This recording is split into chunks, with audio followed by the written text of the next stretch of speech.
Candace, at 29 years old, I had just bought my first home with money I earned entirely on my own. Working since 16, I paid off my education and saved for a down payment without asking my family for a single dime. I was so proud of myself standing on my own 2 feet. I never expected my biggest achievement would lead to my own parents serving me legal papers. Before I tell you how my American dream turned into a family nightmare, let me know where you are watching from and subscribe if you want more stories about family independence and the price of success. I grew up in a middle-class suburb of Minneapolis, Minnesota, in a neighborhood where all the houses looked pretty much the same. My father worked as an accountant at a local firm while my mother taught third grade at the elementary school just down the street. Our family of 4 lived comfortably, though my parents were always careful with money. Every purchase was planned, every expense recorded in my father's meticulous budget spreadsheet. From an early age, I understood the value of a dollar. My parents made sure of that. Money does not grow on trees, Candace, my father would say whenever I asked for something that was not in the budget. Even birthday and Christmas gifts were practical and reasonable. No extravagance, no waste. My sister Lauren, 4 years younger than me, completed our family. We were different in almost every way possible.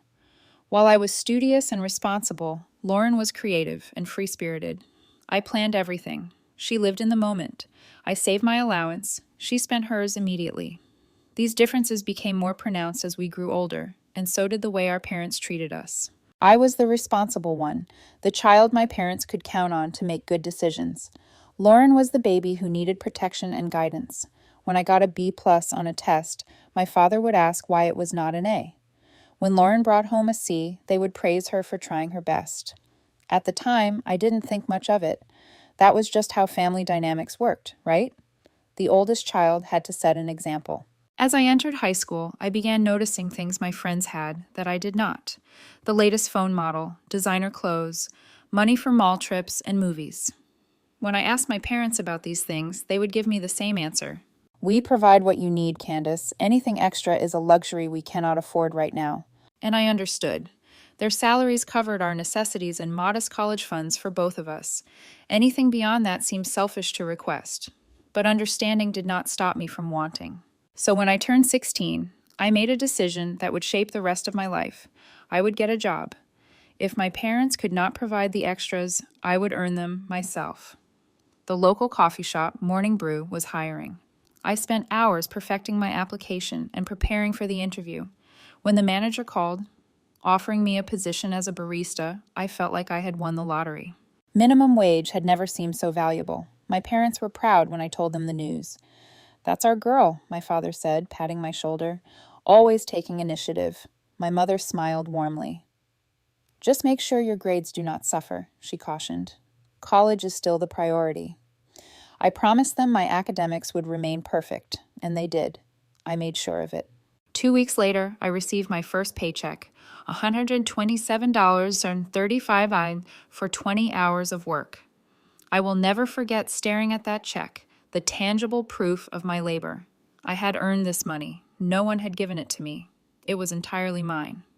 That night, I opened my first bank account with my father watching proudly. I deposited $100 and kept $27 for myself. With that small amount, I bought a lipstick from the drugstore and treated myself to an ice cream. Simple pleasures, but they were sweeter because I had earned them. "You are being very responsible with your money," my father commented when I showed him my receipt and the change. "You will go far with that attitude." His approval meant everything to me then. I didn't realize how that approval would slowly transform into expectation and eventually entitlement. Balancing school and work proved challenging, but I developed a system. Mornings were for classes, afternoons for homework, evenings and weekends for shifts at Morning Brew. My social life suffered, but the trade-off seemed worth it. Every paycheck brought me closer to financial independence. By the time I turned 17, I had been promoted to shift supervisor at the coffee shop. The raise meant an extra $1.50 per hour, which might not sound like much, but to me it represented progress. My manager, Tricia, recognized my work ethic. "You are the most dependable person on staff," she told me during my performance review. "The morning rush runs smoothly because of you." Her words filled me with pride. At school, I was just another student. At work, I was valued. With my increased earnings, I decided to take on a second job at a retail store in the mall on weekends. The schedule was grueling, 16 hours on Saturday and Sunday, but the commission structure offered potential for higher earnings than the coffee shop. Between the two jobs, I was working nearly 30 hours a week while maintaining a 3.8 GPA. Most of my earnings went directly into my savings account, earmarked for college. My parents had started a college fund when I was born, but they were always vague about how much was in it. "Enough to get you started," my father would say when I asked. "But scholarships and loans will be necessary too." After a year of consistent saving, I had enough to consider something I had not thought possible before: buying my own car. I found a 10-year-old Honda Civic with 120,000 miles on the odometer. The asking price was $3,500, nearly all of my savings, but the independence it would provide seemed worth it. I brought my father along to inspect it, expecting him to be proud of my research and planning. His reaction surprised me. "This is a lot of money to spend, Candace," he said as we looked at the car. "Are you sure you wouldn't rather put this toward college?" "I've calculated the time savings," I explained. "With a car, I can pick up more shifts and earn more before college starts. It will pay for itself." He seemed unconvinced, but didn't stop me. When I handed over my savings to the previous owner, a middle-aged woman named Barbara, who had maintained the car meticulously, I felt a mix of terror and exhilaration. This was the largest purchase I had ever made, all with money I had earned myself. Barbara handed me the keys with a smile. "You remind me of myself at your age," she said, "independent and determined. This car served me well. I hope it does the same for you." Driving home in my own car, I felt a freedom I had never experienced before. This was the beginning of my adult life, built on my own efforts. My parents' reaction to my growing independence was changing, though. The pride they had initially shown was evolving into something else: expectation. As if my ability to provide for myself was not just admirable, but assumed. Meanwhile, Lauren was struggling in school. Her grades were slipping, and she seemed unmotivated.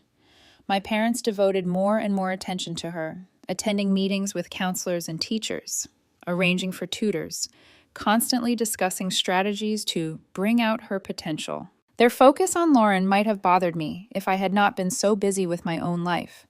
Between two jobs, schoolwork, and the small social life I maintained, I barely noticed the shift in family dynamics.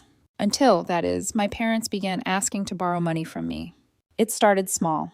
"Candace, could you pick up dinner on your way home from work? We're too tired to cook."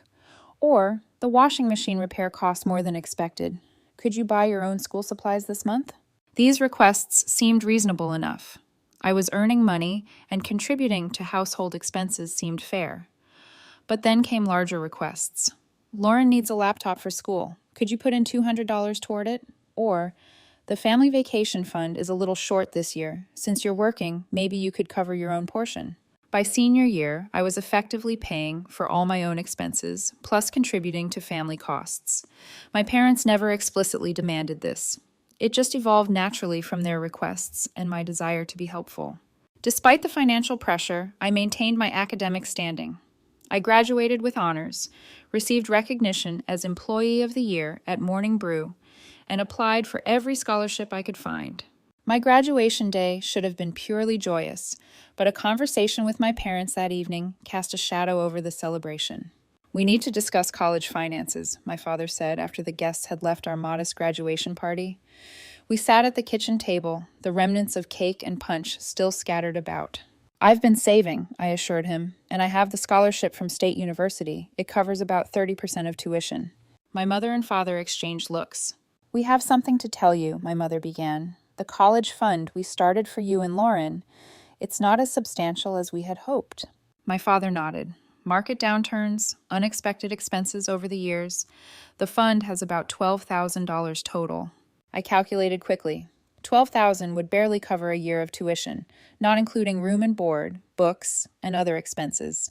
"We plan to split it fairly between you and Lauren," my father continued. $6,000 each." I sat in stunned silence. $6,000. After years of talking about this college fund, after all their emphasis on education being the priority, this was the sum total of their contribution to my future. "I see," I finally managed. "Well, I have my savings, and I can work through college." "We knew you'd understand," my mother said, reaching across the table to squeeze my hand. "You've always been so responsible." That night, I lay awake recalculating my college budget. With $6,000 from my parents, about $15,000 in scholarships over 4 years, and my own savings of nearly $8,000, I was still far short of what I would need. Loans would be necessary, and I would need to work even more hours than I had planned. As I drifted off to sleep, a realization settled over me. My financial independence was no longer a choice.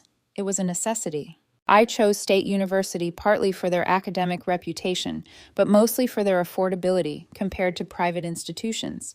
With my partial scholarship, in-state tuition rates, and the small contribution from my parents, it was my best option financially.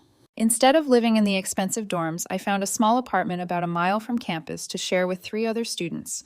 My portion of the rent was $300 per month, a steal in the college town's inflated housing market. The apartment was cramped and perpetually messy due to my roommate's habits, but it was a place to sleep between classes and work shifts. The first semester hit me like a freight train. My course load was demanding, with introductory classes in my marketing major, plus general education requirements. I transferred my coffee shop job to a branch near campus and picked up additional work at the university library and waiting tables at a local restaurant on weekends. Between the 3 jobs, I was working 35 hours a week while taking 15 credit hours of classes. Sleep became a luxury. I averaged 5 hours a night, catching naps in the library between classes when possible. My diet consisted mainly of leftover food from the restaurant and coffee shop, plus whatever inexpensive meals I could prepare quickly. I developed a precise system for studying around my work schedule: mornings before class, for reviewing notes, lunch breaks for reading textbooks, evenings for writing papers, and slow periods during library shifts for completing problem sets. Every minute of my day was allocated to either earning money or maintaining my grades. When winter break arrived, I returned home with mixed feelings. I looked forward to seeing my family, but dreaded the inevitable financial discussions. What I discovered upon arriving home shocked me more than I had anticipated. While I had been stretching every dollar at college, my parents had been spending freely on Lauren.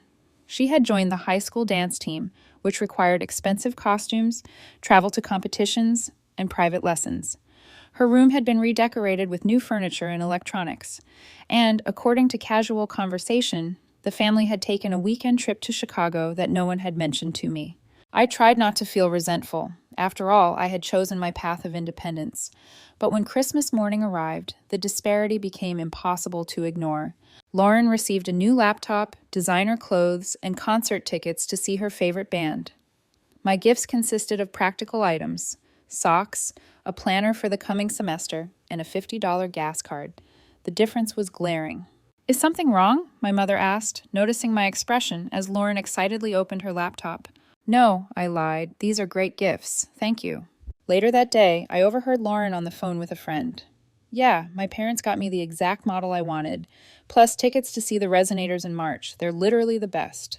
Something inside me snapped.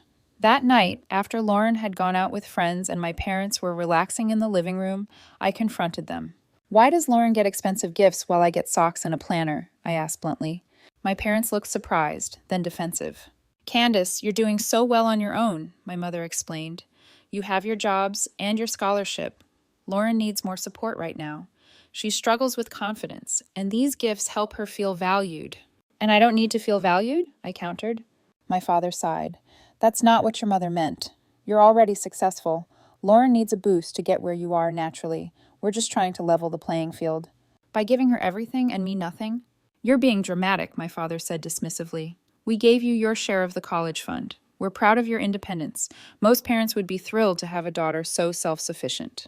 The conversation went in circles, my parents insisting they were being fair, me growing increasingly frustrated. Finally, I retreated to my room, a decision forming in my mind. If this was how they viewed our family dynamic, I would embrace it fully. From now on, I would be completely self-sufficient. No more asking for anything, no more expecting anything. When I returned to school for the spring semester, I made an appointment at the financial aid office. The advisor, a kind woman named Judy, with gray-streaked hair and reading glasses perched on her nose, helped me identify additional scholarship opportunities and work-study programs. "You're taking on a lot," she cautioned, after reviewing my work schedule and course load. "Be careful not to burn out." "I don't have a choice," I told her honestly. "This is the only way I can graduate without crippling debt." Judy nodded sympathetically. "Well, you're certainly not alone, but few students I see are as organized as you are. That will serve you well." Hunting for scholarships became another part-time job. I spent hours each week searching databases, writing essays, gathering recommendations, and submitting applications. Most were small awards, $500 to $1,000, but they added up. By the end of my sophomore year, I had secured enough additional funding to reduce my student loan burden significantly.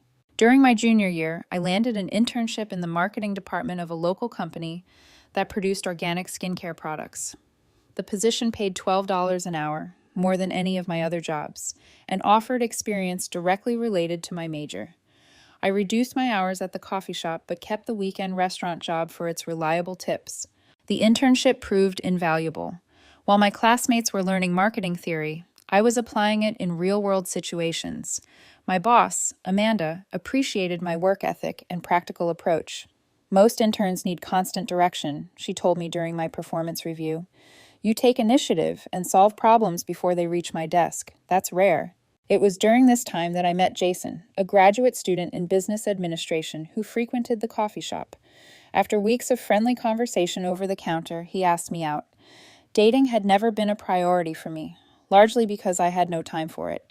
But something about Jason's quiet confidence and thoughtful questions intrigued me. Our relationship developed slowly, constrained by my limited free time. Jason was understanding at first, often bringing dinner to the library during my study sessions or keeping me company during my infrequent breaks. "You are the most determined person I have ever met," he told me one night, as we sat on the steps outside my apartment building, sharing a pizza. "But I worry about you sometimes. Everyone needs to relax occasionally."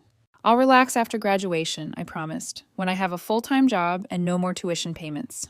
He shook his head. "Life doesn't work that way, Candace. There's always another goal, another payment. You need to find balance." His concern was touching, but as the months passed, it transformed into frustration. Jason had a teaching assistant position that covered his expenses and family support for anything extra. He couldn't understand my financial pressure. "Just skip a shift," he'd say when suggesting spontaneous trips or nights out. "One evening off won't bankrupt you." But it wasn't just about the money for that one evening. It was about the habit, the discipline, the promise I had made to myself to be completely self-reliant. Our relationship reached its breaking point during winter break of my junior year. Jason had invited me to join his family at their cabin for the holiday. When I explained that I couldn't afford to miss 2 weeks of work, he offered to cover my lost wages. "I don't want your charity," I said, more sharply than I intended. "It's not charity when someone cares about you," he countered. "It's support. That's what people do in relationships." "I support myself," I insisted. "I always have." "And that's more important to you than anything else, isn't it? More important than experiences, than relationships, than me." I had no answer that would satisfy him. The next day, Jason ended our relationship, saying he needed someone who could be present in his life. The breakup hurt, but in some ways it clarified my priorities. I wasn't ready to compromise my independence for anyone or anything. I would complete my education on my own terms, graduate debt-free if possible, and build the stable financial future I had been working towards since I was 16. My internship with the skincare company paid off in ways I had not anticipated. 2 months before graduation, the marketing director called me into her office. I assumed it was for a routine discussion about my final weeks as an intern. Instead, she offered me a full-time position starting immediately after graduation. "Your work has consistently exceeded our expectations," she explained. "We'd rather not lose you to another company." The starting salary was $42,000 per year, with benefits slightly above average for entry-level marketing positions in the area. I accepted on the spot, the relief of securing employment before graduation overwhelming any desire to negotiate for more. When I walked across the stage to receive my diploma, I felt a surge of pride unlike anything I had experienced before. I had earned this degree in every sense of the word, paying for it with my labor, sacrificing sleep and social life to maintain my grades while working. The Latin honors designation on my diploma, cum laude, represented countless hours of determination. My parents attended the ceremony, of course. They took photos and told me how proud they were, but there was something perfunctory about their congratulations, as if my graduation was exactly what they had expected, nothing more. Lauren had decided on her college, my mother mentioned, during our celebratory dinner at a mid-priced restaurant that I insisted on paying for. She's going to Westlake University. Their arts program is excellent. Westlake was a private university with tuition nearly 3 times what I had paid at state. I kept my expression neutral. That's great. Has she received any scholarships? My parents exchanged glances. She's focusing on her artistic development, my father said carefully. We'll figure out the finances, my mother added. The subtext was clear. Lauren would not be working through college. My parents would find a way to support her fully, even if it meant taking on debt themselves. After graduation, I moved into my first solo apartment, a tiny studio in a less desirable part of town. The rent was reasonable, and the location offered a short commute to my new job. The space was barely 400 square feet, with a kitchenette along one wall, a bathroom just big enough to turn around in, and a main room that served as bedroom, living room, and office. But it was mine, paid for entirely with my own earnings. I developed a detailed budget that allocated every dollar of my new salary. 50% to essential living expenses, rent, utilities, groceries, and transportation. 25% to aggressive loan repayment. The remaining 25% split between retirement savings, emergency fund contributions, and a small discretionary category for minor indulgences. There were sacrifices, of course: no vacations, minimal dining out, clothes from thrift stores, and furniture picked up from curbsides or bought secondhand. My social life consisted mainly of free community events and occasional potluck dinners with colleagues. But the sacrifices paid off professionally.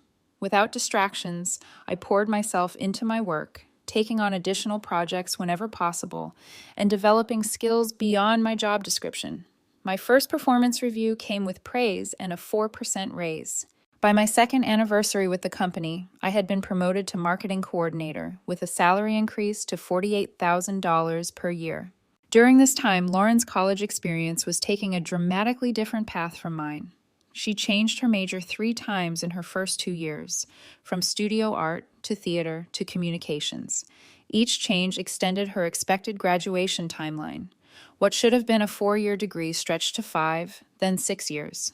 My parents never complained about the additional expense, at least not to me. But I heard about it from Lauren during our infrequent phone calls. Mom and Dad are always talking about money now, she told me once. Dad had to postpone his retirement, and Mom is teaching summer school for extra income. I felt a twinge of sympathy for my parents, but reminded myself that these were their choices. They had decided to fully support Lauren rather than encouraging her to take financial responsibility, as they had with me. Family gatherings became increasingly tense as the financial disparities between my sister and me grew more pronounced. At Thanksgiving dinner during Lauren's 5th year of college, my father made a comment that revealed the extent of their expectations. "Candace, now that you're established in your career," he began while passing the mashed potatoes, "have you thought about helping the family out a bit? Your mother and I aren't getting any younger, and with Lauren's education expenses—" I nearly choked on my water. "Excuse me?" "Well, you're doing very well," he continued. "Your sister could use some support with her student loans when she graduates next year, and your mother and I could use help catching up on retirement savings." "I'm still paying off my own loans," I pointed out, "and saving for my own future." My mother jumped in. "But you've always been so good with money, dear. Lauren isn't as practical as you are. She'll struggle with loan payments." "So, because I was responsible, I should now subsidize her choices?" The words came out harsher than I intended, but the injustice of their suggestion stung. The conversation devolved from there, with my parents insisting I had an obligation to family, while I maintained that my financial independence did not translate to responsibility for others. We ended the evening in strained politeness, a pattern that would repeat at subsequent gatherings. Despite the family tension, I remained focused on my financial goals. By living well below my means and applying every raise and bonus directly to loan payments, I eliminated my student debt entirely by age 27, a full 3 years ahead of the standard repayment schedule. The day I made my final loan payment was one of quiet triumph. I sat alone in my apartment, which I had upgraded to a slightly larger one-bedroom unit after my second promotion, and completed the online transaction that would free me from educational debt. There was no one to celebrate with, no one who truly understood what this moment meant to me. So I bought myself a bottle of mid-priced champagne and toasted my computer screen. To financial freedom, I said aloud to the empty room. With my loans repaid, I set my sights on a new goal: home ownership. The conventional wisdom suggested saving 20% for a down payment to avoid private mortgage insurance. Based on housing prices in my area, that meant accumulating approximately $40,000, a daunting sum, but not impossible with my disciplined approach to saving. When I shared this new goal with my parents during a phone call, their reaction was predictable. "That's wonderful, Candace," my mother said initially. Then, after a pause, now that your loans are paid off, you could finally help your sister. Her grace period ends next month and she's panicking about the payments." Lauren had finally graduated after 6 years with a communications degree and had moved back home while figuring out her career path. From what I gathered, she was working part-time at a local boutique while applying for entry-level positions. "I'm not in a position to take on someone else's debt," I said firmly. "I have my own financial goals." "But that's just it," my mother persisted. "You've achieved your goals. You're debt-free with a good job. Lauren is just starting out." "Just like I was once," I reminded her. "She needs to figure this out herself, just like I did." The conversation ended with my mother's disappointed sigh, a sound I had become all too familiar with over the years. Setting firm boundaries about finances with my family was painful but necessary. I had worked too hard and sacrificed too much to have my achievements undermined by endless requests for support. My new goal of home ownership represented more than just a financial milestone. It was a testament to my belief in self-reliance and the power of disciplined saving. With my student loans fully paid, I redirected those payment amounts directly into my home down payment fund. Every month, the balance grew, bringing me closer to my goal of property ownership. But saving was only part of the process. I needed to educate myself about real estate markets, mortgage options, and the entire home buying journey.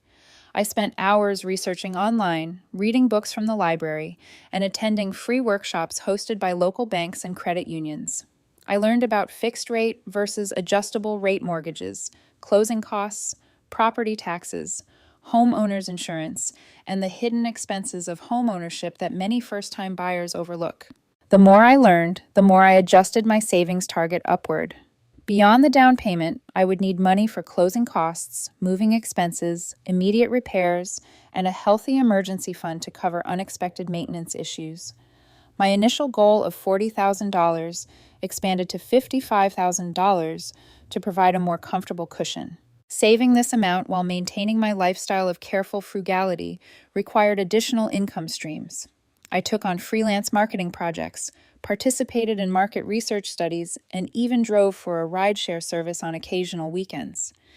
Every extra dollar went directly into my house fund. After 2 years of aggressive saving, my account balance reached my target.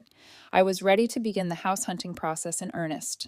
I connected with a realtor named Diane, who specialized in working with first-time homebuyers, explaining my budget and priorities clearly. "I need something modest but sound," I told her during our initial meeting. "I'm not looking for my forever home, just a solid starter property that I can build equity in." Diane nodded approvingly. "You're already ahead of most first-time buyers. They come in with champagne tastes and beer budgets. You seem to know exactly what you want and what you can afford." The house hunting experience proved more emotional than I had anticipated. I viewed dozens of properties, each with its own combination of potential and problems. Some had great locations, but needed extensive renovations. Others were move-in ready, but in less desirable neighborhoods, or had higher property tax burdens. Competition was fierce in my price range. Twice I made offers on properties only to be outbid by other buyers, with fewer contingencies or all-cash offers. The disappointment after each failed bid was surprisingly acute, especially after investing time imagining myself in each space. After 3 months of searching, I found a 1970s ranch-style home in a stable neighborhood with good schools. At just under 1,500 square feet, it was larger than I needed as a single person, but offered room to grow. The previous owners had maintained it well, but had not updated the somewhat dated interior. The asking price reflected this, falling within my budget with room for negotiation. I toured the house twice, bringing a contractor friend along the second time to assess any potential issues. His evaluation was reassuring. Solid foundation, good roof with 5 to 7 years of life remaining, functional systems that will need updating eventually but aren't urgent concerns, he concluded. This is a good house, nothing fancy, but well built. The kind of place that will serve you well if you take care of it. I submitted an offer slightly below asking price, but with minimal contingencies and a letter explaining my situation as a first-time buyer who had saved diligently for this opportunity. To my delight, the sellers accepted with only a small counter adjustment. The mortgage application process was invasive but straightforward for someone with my financial habits. Years of careful documentation, consistent employment, and responsible credit use resulted in approval at a favorable interest rate. The underwriting process verified every aspect of my financial life, from income to assets to debts, of which I had none beyond my monthly credit card that I paid in full. The inspection revealed minor issues that the sellers agreed to repair before closing. The appraisal came in slightly above the purchase price, confirming the value of my investment. Each step brought a mixture of anxiety and excitement as the reality of home ownership approached. Closing day arrived 60 days after my initial offer. I sat at a table with my realtor and the closing agent, signing document after document until my hand cramped. When the final paper was signed, the agent handed me a set of keys with a smile. "Congratulations, homeowner," she said warmly. Driving to my new house, keys in hand, I felt a surreal sense of achievement. This property was mine, purchased entirely through my own efforts. No family assistance, no gift funds for the down payment, no co-signers on the mortgage. Just the culmination of years of work, saving, and sacrifice. Moving day was a solitary affair. I had accumulated few possessions in my years of apartment living, and what I had fit into a small rented truck that I loaded and unloaded myself with the help of 2 coworkers who accepted pizza and beer as payment. My parents had offered to help, but I politely declined, wanting this transition to remain firmly in the category of personal achievement. The first night in my new home was both exciting and intimidating. The house felt cavernous after years in small apartments, and unfamiliar noises kept me alert. But beneath the adjustment anxiety was a profound sense of pride. I had done this. Every mortgage payment would build my equity, not a landlord's wealth. Over the following weeks, I tackled small renovation projects to make the house truly mine. I painted walls, replaced dated light fixtures, and refinished kitchen cabinets. Each improvement, accomplished with the help of YouTube tutorials and borrowed tools, increased both the home's value and my personal investment in the space. As I settled into home ownership, I began to consider sharing my achievement with my family. Despite our strained relationship over finances, they were still my family, and part of me hoped they would simply be proud of what I had accomplished, without turning it into another discussion about helping Lauren. After 2 months in my new home, I invited my parents and Lauren for dinner. I spent days cleaning, decorating, and planning a menu that was impressive but not extravagant. I wanted them to see that I was doing well, but not flaunting wealth that could be redistributed to family needs. As the day of the dinner approached, anxiety knotted my stomach. Would they be genuinely happy for me, or would my achievement become another source of tension? I hoped for reconciliation, but prepared myself for disappointment. "This is my home," I practiced saying to my reflection in the bathroom mirror. "I earned it. I deserve it." The affirmation felt necessary, a shield against potential criticism or guilt trips. The doorbell rang at exactly 6 o'clock on Saturday evening. Taking a deep breath, I opened the door to my family, hoping that my hard-won independence would finally earn their own unconditional approval. I greeted my parents with a warm smile, accepting their stiff hugs and the bottle of wine my father extended. Lauren hung back, her expression a mixture of curiosity and something less pleasant that I couldn't immediately identify. "Welcome to my home," I said, gesturing them inside with genuine pride. "It's cute," my mother commented, her gaze sweeping critically over the freshly painted living room. "Smaller than I expected." "Perfect starter size for one person," I replied, maintaining my smile despite the subtle dig. "Let me give you the tour before dinner." I led them through the house, pointing out the improvements I had made and my plans for future projects. My father asked practical questions about the furnace and water heater, while my mother commented on the potential of various spaces, as if they weren't already perfectly functional. Lauren remained mostly silent, trailing behind and occasionally touching items as if assessing their value. When we reached the second bedroom that I had set up as a home office, she finally spoke. "You have an extra bedroom just sitting empty?" she asked, her tone sharp. "It's my office," I explained. "I sometimes bring work home, and I've started doing some freelance projects on the side. Nice to have the space for that." She muttered something under her breath and turned away. The tour concluded in the kitchen, where I had prepared a roast chicken dinner with all the trimmings. As we sat down to eat, I hoped the shared meal would ease the tension that was already building. For a few minutes, conversation remained superficial. My parents inquired about my job, and I asked about their health and activities. Lauren mentioned a job interview she had the following week, her first promising lead after 6 months of searching. "It's at a marketing agency downtown," she said, pushing food around her plate. "Entry level, but at least in my field." "That's great," I responded sincerely. "Marketing can be a rewarding career. If you want any advice about the interview, I'm happy to help." Lauren's expression soured. "Not all of us can be perfect like you, Candace. Some of us had to actually enjoy college instead of working every minute." An uncomfortable silence fell over the table. My mother cleared her throat. "This chicken is very tender, dear. Did you use a special recipe?"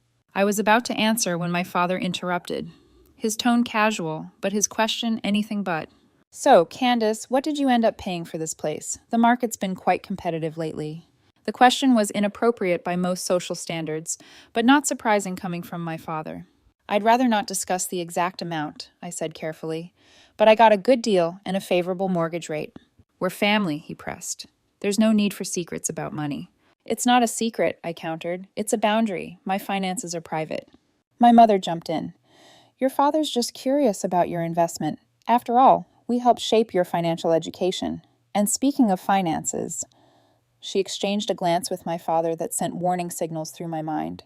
"We're very proud of what you've accomplished," my father began, setting down his fork. The formal tone made it clear he had rehearsed this speech. "You've always been independent and responsible, but with that success comes certain family obligations." Here it was, the conversation I had been dreading. I remained silent, waiting for him to continue. "Your sister is struggling with her student loans," he said. "Over $7,000 in debt, and the entry-level positions she's applying for barely pay enough for basic living expenses, let alone significant loan payments." "That's unfortunate," I said neutrally, "but I fail to see how her debt is my responsibility." Lauren's voice rose. "Of course you don't see it. You've never had to see anything beyond your own perfect little world." "Lauren," my mother cautioned, then turned back to me. "What your father is trying to say is that we always expected family would help family. You've done so well, and Lauren needs support to get started." "I needed support too," I reminded them. "I worked 3 jobs through college. I lived on ramen and leftover food from work. I went without sleep and social life to graduate without crippling debt." "And we're very proud of that," my father said dismissively. "But Lauren is different. She's more sensitive, more creative. Working like you did would have destroyed her spirit." The unfairness of that statement stunned me. So because I was stronger, I deserve less support and more burden? "That's not what we're saying," my mother insisted, though it was exactly what they were saying. "We're simply acknowledging different needs. And right now, Lauren needs help with her loans. We actually told her not to worry too much about the cost of college," my father admitted, a revelation that sent shock through me. "We assured her that by the time she graduated, you'd be established and able to help." I stared at them in disbelief. "You promised her my money without consulting me?" "Not promised exactly," my mother hedged. "We just assumed family takes care of family. You've always been so responsible." Lauren's expression shifted from anger to righteous indignation. "You bought a house instead of helping your family. Do you know what that kind of money could have done for my student loans? You're literally stealing my future to build your own." "I worked for every penny that paid for this house," I said, my voice shaking with suppressed rage. "I earned this. I deserve this. And what has Lauren done to deserve crushing debt?" My father's voice hardened. "We're asking you to be fair, to balance the scales." "Fair?" I nearly choked on the word. "Was it fair when I worked 35 hours a week during college while Lauren focused on finding herself? Was it fair when you gave her expensive Christmas gifts while I got socks? Was it fair when you spent your savings on her education and left me to fend for myself?" We knew you could handle it, my mother said, as if this were a compliment rather than an admission of unequal treatment. So this is my punishment for being capable? For being independent, I have to subsidize everyone else's choices? This is not a request, Candace, my father said coldly. This is what families do. You have options. You could sell this house, use the equity to help your sister, and go back to renting for a few years. I laughed in shocked disbelief. You can't be serious. Completely serious, he confirmed. Either help your sister or accept that you're being selfish and ungrateful for all we've done for you. All you've done for me? I repeated incredulously. What exactly have you done for me since I was 16? I've supported myself entirely. I paid for my education, my car, my apartment, and now my house. Everything I have, I earned. We raised you, my mother said, as if this settled everything. We gave you values and a home until you were 18. And I'm grateful for that, I acknowledged, but that doesn't entitle you to the fruits of my labor for the rest of my life. The conversation deteriorated from there. Lauren called me selfish and entitled, my mother cried, and my father's disappointment radiated like a physical force. Finally, he stood, motioning for my mother and Lauren to do the same. You need to decide what matters more to you, this house or your family, because you can't have both. That's not a choice any loving parent would force on their child, I said quietly but firmly. My father didn't respond. Instead, he turned toward the door. We'll give you time to reconsider your priorities. Come on, Linda, Lauren. As they moved toward the exit, he delivered his parting shot over his shoulder. You'll regret choosing a house over your family, Candace. Mark my words. The door closed behind them with a decisive click, leaving me alone in my dining room with half-eaten food and the ruins of my hope for reconciliation. I sat there for several minutes, motionless, tears streaming down my face as the magnitude of what had just happened sank in. My family had essentially disowned me for refusing to sacrifice my financial security for my sister's benefit. The unfairness was breathtaking, yet somehow not entirely surprising.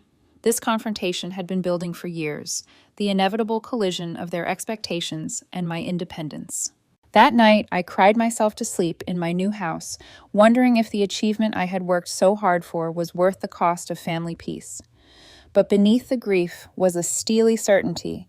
I had earned this home, and I deserved to enjoy the security it represented. What I could not have anticipated was how literal my father's threat would prove to be, or that my family would escalate their demands from emotional manipulation to legal action. 3 weeks passed without contact from them. I threw myself into work and home improvement projects, trying to ignore the hollow feeling in my chest. Then a certified letter arrived, the formal type that requires signature confirmation. My stomach knotted as I signed for it, somehow knowing that whatever it contained would change things irrevocably. Inside was a legal notice. My parents were suing me for what they termed family obligation and breach of oral contract. They claimed that my financial success had been predicated on an implicit understanding that I would assist Lauren with her education expenses once I was established. They were demanding that I either sell my house and give 30% of the proceeds to Lauren for her student loans, or pay an equivalent sum from my savings. The document swam before my eyes as disbelief gave way to shock, then to a cold, hard anger. This was beyond emotional manipulation. This was a legal attack on everything I had worked for. After the initial shock subsided, I called the only lawyer I knew personally, a college friend named Megan, who practiced family law. Over coffee the next day, I showed her the notice and explained the situation. This is ridiculous, she said after reviewing the documents. They have no legal standing whatsoever. There was no contract, oral or otherwise. You are an adult who has supported yourself entirely. They cannot force you to support your adult sister. Her reassurance calmed me somewhat, but she advised me to consult with a lawyer who specialized in civil litigation. This should be dismissed quickly, but you need proper representation. I can recommend someone. The following week, I met with attorney David Winters, a middle-aged man with kind eyes and a no-nonsense manner. He reviewed my case thoroughly, asking detailed questions about my financial history and family relationships. Based on what you've told me, this case has no merit, he confirmed. But that doesn't mean it won't be painful. Family lawsuits always are, regardless of legal standing. He explained that we would file a motion to dismiss, arguing that no valid contract existed and that as an adult, I had no legal obligation to support other adult family members. We should prepare for a hearing, though. The judge will want to hear both sides before making a ruling. The legal process moved slowly. Preparing for the hearing meant gathering documentation of my financial independence, tax returns showing my work history starting at 16, loan statements, scholarship awards, and bank records demonstrating that I had received minimal financial support from my parents during and after college. Each piece of evidence was both vindication and a painful reminder. The records told the story of my hard work and sacrifice, but also of the inequality in how my parents had treated their daughters. The court date arrived on a crisp autumn morning. I dressed conservatively in a navy suit, hair neatly styled, the picture of responsibility. When I arrived at the courthouse with my attorney, I saw my family already seated on the opposite side of the room. My mother avoided eye contact while my father stared stonily ahead. Lauren looked uncomfortable, picking at her nail polish and occasionally whispering to our mother. The judge, an older woman with silver hair and penetrating eyes, called the court to order and summarized the case. This is a civil matter regarding alleged family financial obligations. I will hear from both parties before making my determination. My parents' attorney spoke first, presenting their claim that there had been an implicit understanding that, as the more financially successful daughter, I would help support my sister. He argued that family obligations transcended formal contracts, and that my refusal to assist Lauren represented a moral failure. My father testified about how they had raised me to value family and responsibility, conveniently omitting how those values had been used to extract financial contributions from me while exempting Lauren from similar expectations.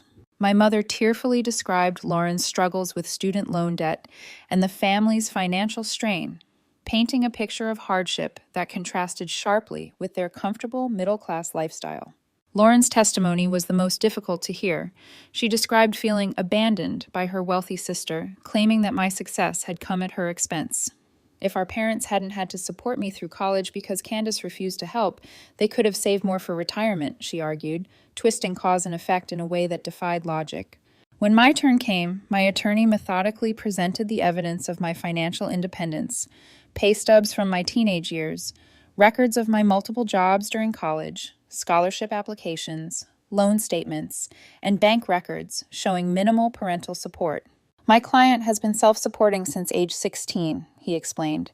She worked multiple jobs through college while maintaining academic excellence. She paid off her own student loans through diligent saving and career advancement. The house she purchased represents years of careful financial planning and personal sacrifice.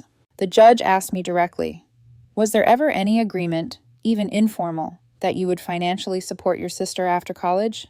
"No, Your Honor," I answered firmly.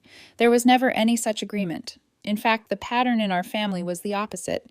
I was expected to be independent while my sister received substantial support." The judge turned to my parents.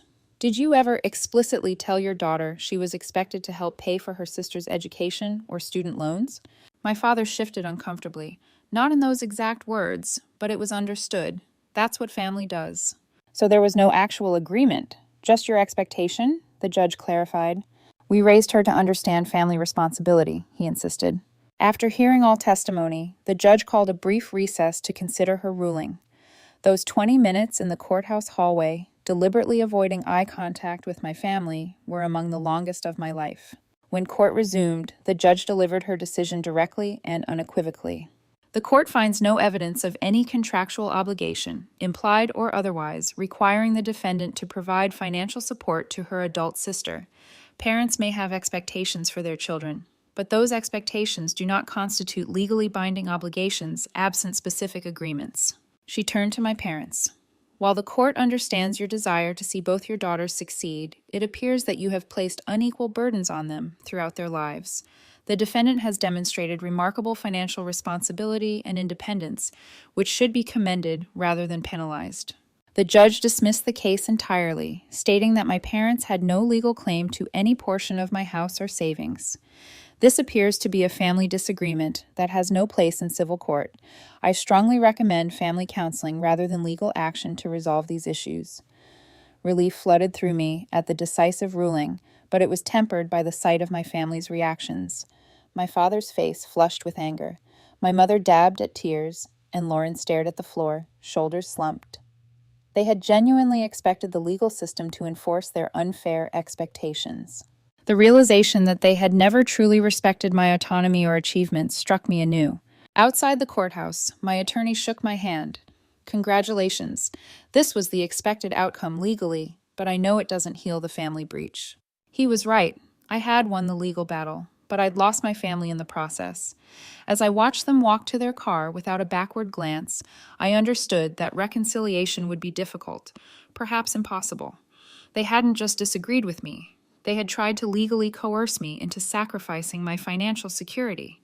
That breach of trust would not be easily repaired. The months following the lawsuit were a period of grieving and rebuilding. I sought therapy to process the complex emotions surrounding my family's betrayal and to understand the patterns that had led to such an extreme outcome. My therapist helped me recognize that my parents had treated me and Lauren unequally from childhood, creating a dynamic where I was expected to be perpetually responsible while Lauren remained perpetually dependent. "You are not wrong to protect your financial security," my therapist assured me. "Boundaries are healthy, especially when others have shown they don't respect your autonomy." Gradually, I rebuilt my social life, strengthening connections with friends and colleagues who supported my independence rather than exploiting it. I joined a book club, volunteered at a financial literacy program for teenagers, and created the kind of chosen family that many adults rely on when biological family relationships become toxic. 6 months after the lawsuit, I received an unexpected email from Lauren. To my surprise, it contained not accusations, but reflection. "I've been thinking a lot about what happened," she wrote. "At first, I was just angry and hurt, but I've started to see things differently. Mom and Dad always treated us so differently. They expected everything from you and nothing from me. That wasn't fair to either of us. I relied on them too much, and they relied on you too much. I'm trying to stand on my own feet now. I got a full-time job and moved into my own apartment. It's hard, but I think it's what I need." Her message concluded with a tentative suggestion. Maybe we could meet for coffee sometime, just to talk, no expectations. I approached this outreach cautiously, suggesting a meeting at a neutral coffee shop midway between our homes. When Lauren arrived, I barely recognized her. Gone was the entitled attitude, replaced by a more subdued demeanor that nevertheless showed hints of newfound confidence. "I've been working at a marketing agency for 3 months now," she told me. "Entry-level, basic salary, but it's a start, and I'm learning to budget for the first time in my life." "That's great," I said sincerely. "The first steps are the hardest." Lauren nodded. "I never understood what you went through. Mom and Dad made it seem like everything came easily to you. They never talked about how hard you worked or how much you sacrificed." That acknowledgement, simple as it was, helped heal something in me. "Thank you for recognizing that." She hesitated before continuing. "They still don't get it. You know, they talk about the lawsuit like it was justified, like the judge just didn't understand family values, but I'm starting to see how messed up their expectations were." We talked for over 2 hours, beginning the slow process of building a relationship as adults rather than as the roles we had been assigned in childhood. There was no instant reconciliation, no tearful embrace promising that everything would be perfect, just two sisters tentatively finding common ground. My relationship with my parents proved more challenging to repair. At Lauren's suggestion, I agreed to a carefully structured meeting where boundaries were clearly established in advance. No discussion of money, no guilt trips, no accusations. The conversation was strained but civil, with my parents grudgingly acknowledging that the lawsuit had been perhaps an overreaction.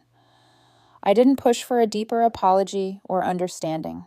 Some relationships can only function within strict boundaries, and I had come to accept that my relationship with my parents might always be one of those.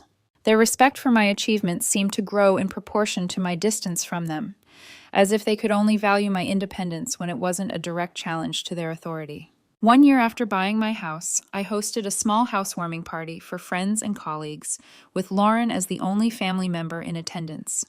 As we gathered in the backyard for a barbecue, my friend Megan raised her glass in a toast. "To Candace, who taught us all that independence is not just about money, but about having the courage to define success on your own terms." The sentiment brought unexpected tears to my eyes. Through all the struggle and family conflict, I had remained true to my values. My house represented not just financial achievement, but personal integrity, the tangible proof that hard work and self-reliance could overcome even the most deeply ingrained family expectations. Have you ever had to stand your ground against family pressure? How did you balance family obligations with your own needs? I'd love to hear your stories in the comments. And if my journey resonated with you, please like this video, subscribe to my channel, and share it with others who might be struggling with similar challenges. Remember, your independence is not selfishness, it is self-respect. Thank you for listening to my story, and I wish you strength in building your own path to success, whatever that means for you.